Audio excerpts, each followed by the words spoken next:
সামনে রেখে বুখারী শরীফের একেবারে শেষ যে হাদিসটা রয়েছে, হাদিসটাকে সামনে রেখে সংক্ষিপ্ত কিছু কথা বলবো।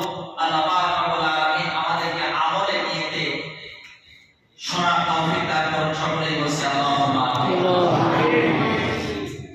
একাবিংশ শতাব্দীর বিজ্ঞানের নিত্য নতুন জয়যাত্রার এই যুগে বিজ্ঞান আমাদের কাছে সর্বোচ্চ যে অবদানটা দিয়েছেন সেটা হচ্ছে তারা মাটির মানুষকে যত্ন রোগে পৌঁছায় দিয়েছেন। সকলেই বলেন সুবহানাল্লাহ।